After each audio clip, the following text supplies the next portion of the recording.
अस्सलाम वालेकुम my dear all foodies. उम्मीद है आप सब खैरियत से होंगे, खुशबाश होंगे। जहाँ भी रहें आप सब अल्लाह ताला की रहमत के साए में रहें। आज की रेसिपी आपके साथ में शेयर कर रही हूँ देगी हलीम की। बहुत ही ज़बरदस्त हलीम बनकर तैयार होगी। बीफ हलीम हम यहाँ पर आपको बनाना आज सिखाएंगे। ये बेसिकली कैजुअल हलीम नहीं है, बिल्कुल देगी स्टाइल की है। 2 किलो गोश्त की हम यहाँ पर हलीम की रेसिपी आपके साथ शेयर करेंगे, जो बिल्कुल देग जैसी होगी और खाने में बहुत ही चटपटी और मज़ेदार होगी। खुशबू इसकी बहुत ही प्यारी होगी। तो आइए चले बनाना स्टार्ट करते हैं। बिस्मिल्लाहिर्रहमानिर्रहीम। सबसे पहले यहाँ पर मैंने 1 कप चने की दाल ली। उसके बाद यहाँ पर मैंने मूंग दाल आधा कप ली है। उसके बाद यहाँ पर मसूर की दाल ली है, वो भी आधा कप ली है। यहाँ पर मैं मसूर दाल ले रही हूँ, वो भी आधा कप लेंगे। तीनों दालें मिक्स हो चुकी हैं। चने की दाल 1 कप ली है, बाकी मसूर दाल मूंग दाल हाफ कप ली है। अब हम यहाँ पर शामिल कर रहे हैं तुअर दाल आधा कप लेंगे। उसके बाद यहाँ पर मैंने आधा कप माश की दाल ली है। दोनों दालों को यहाँ पर शामिल कर देंगे। उसके बाद यहाँ पर आधा कप मैंने बासमती राइस लिए हैं। अब ये गेहूँ है, जिन्हें हम गंदुम भी कहते हैं। इसे मैंने पूरी रात भिगो दिया था। अच्छे से धोकर मैंने गेहूँ को अच्छे से भिगो दिया था। तकरीबन ये 600 ग्राम है हमारे पास।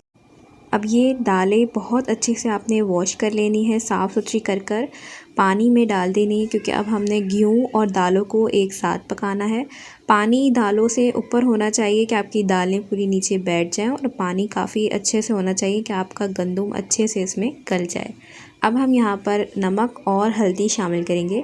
नमक अपने टेस्ट के हिसाब से रखिए, मैंने 1 चम्मच डाला है। हल्दी यहाँ पर 1 टेबल स्पून शामिल की है।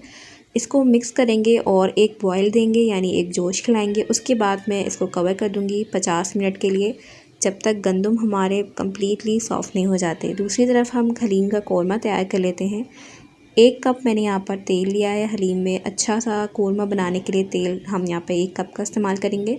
उसके बाद 3 दरमियानी साइज़ की बारीक कटी हुई प्याज ली है, जो स्लाइसिस में कटी हुई है, वो शामिल करेंगे। गोल्डन होने तक इसको फ्राई करेंगे। ज़्यादा गोल्डन नहीं करना है, लाइट गोल्डन करना है, बस हमें इतना ही कलर चाहिए था। उसके बाद यहाँ पर मैंने साफ़ सुथरा गोश्त लिया है, हड्डी बिना का गोश्त है ये, तकरीबन 2 किलो। हड्डी वाला गोश्त आपने इसमें शामिल नहीं करना है। साफ़ सुथरा गोश्त लेंगे, तकरीबन 2 किलो के करीब। मैंने बहुत अच्छे से वॉश करा है, इसको साफ़ किया है। उसके बाद इसमें शामिल कर दिया है। फ्लेम मेरी अभी यहाँ पर लो टू मीडियम ही है। अब यहाँ पर स्पाइसेस शामिल करते हैं, जिसमें मैंने अदरक कूटा हुआ शामिल किया है 1 टेबल स्पून, नमक हस्बे ज़रूरत, हल्दी 2 चम्मच भरकर यहाँ पर मैंने शामिल कर दी है। धनिया पाउडर पिसा हुआ 2 टेबल स्पून शामिल कर देंगे। लाल मिर्ची पाउडर 1 टेबल स्पून शामिल कर देंगे। गरम मसाला तकरीबन 2 टेबल स्पून शामिल कर देंगे, ताकि इससे खुशबू बहुत ही प्यारी आएगी। उसके बाद यहाँ पर मैं अदरक लहसुन का पेस्ट शामिल कर रही हूँ 3 चम्मच। अदरक कूटा हुआ हम टेस्ट के लिए शामिल करते हैं, क्योंकि हलीम है तो हलीम में अदरक डालने से बहुत ही ज़बरदस्त टेस्ट आता है। हरी मिर्ची का पेस्ट यहाँ पर मेरा थोड़ा पानी वाला है, इसलिए मैंने 1 कप भरकर शामिल किया है। अगर आपका थिक यानी गाढ़ा हो तो हाफ़ कप लीजिएगा, बहुत इनफ है। ये मैंने पेस्ट 20 से 15 मिर्चों का बनाया था, क्योंकि ये देगी हलीम है तो इसका सारा टेस्ट हरी मिर्चें और अदरक का ही आएगा। तो हरी मिर्चें आपने सही शामिल करनी है, तो आपकी हलीम बहुत ही ज़बरदस्त बनेगी कि आपको चाट मसाले की भी ज़रूरत नहीं पड़ेगी। इतनी ज़बरदस्त और परफेक्ट मेजरमेंट के साथ मैं आपको बताऊँगी। तो ये सारी जो मैंने जितनी मेजरमेंट बताई हैं वो बिल्कुल परफेक्ट हैं। हलीम का टेस्ट बहुत ही ज़बरदस्त आएगा। अब हमने इसमें 6 गिलास तकरीबन शामिल कर देने हैं गोश्त को गलाने के लिए, क्योंकि गोश्त 2 किलो है। 2 घंटे के लिए कवर कर देंगे और इसको गलने देंगे। यहाँ पर मेरे 50 मिनट हो चुके हैं। गेहूँ अच्छे से गल चुके हैं, गंदुम बहुत अच्छे से गल चुके हैं, दालें अच्छे से पक चुकी हैं, बिल्कुल भी कच्चापन नहीं है, आप देख सकते हैं।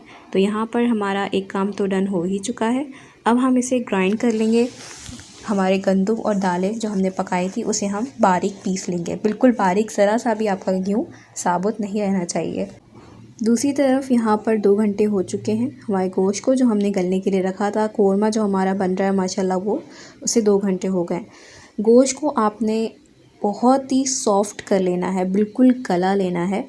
कोरमे का गोश्त जो है वो जितना सॉफ्ट और टेंडर होगा, आपकी हलीम उतनी ही रेशेदार और उतनी ही मज़े की बनेगी। मैंने यहाँ पर हाथ की मदद से इसको गूटा है, गोश्त का छूंदा किया है। मैंने इसको कोई मिक्सी में पीसा नहीं है, बिल्कुल ब्लेंडर नहीं किया, क्योंकि ये देगी स्टाइल है तो देग वाले इसी तरह बनाते हैं। इसी तरह आपने इसको हाथों की मदद से कर लेना है बहुत अच्छे से, ताकि इसका रेशा रेशा बन जाए।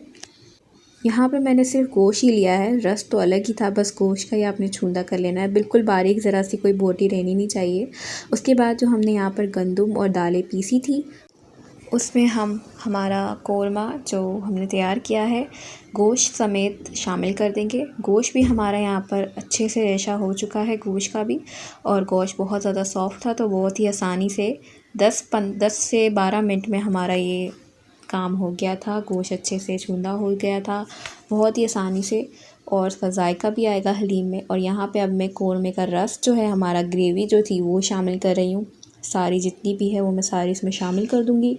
गोश्त भी हम शामिल कर चुके हैं। यहाँ पर आप नमक चख सकते हैं, अच्छे से पहले आप इसको मिला लीजिए। इसको मिलाने के बाद आपको पता चलेगा कि आपकी हलीम कैसी बनी है। यहाँ पर आपने बहुत अच्छे से इसको मिला लेना है। मैंने जो आपको नमक और मिर्च की क्वांटिटी बताई है वो बिल्कुल परफेक्ट है। इंशाअल्लाह आपको ऊपर से ना नमक और ना ही चाट मसाला डालने की ज़रूरत पड़ेगी।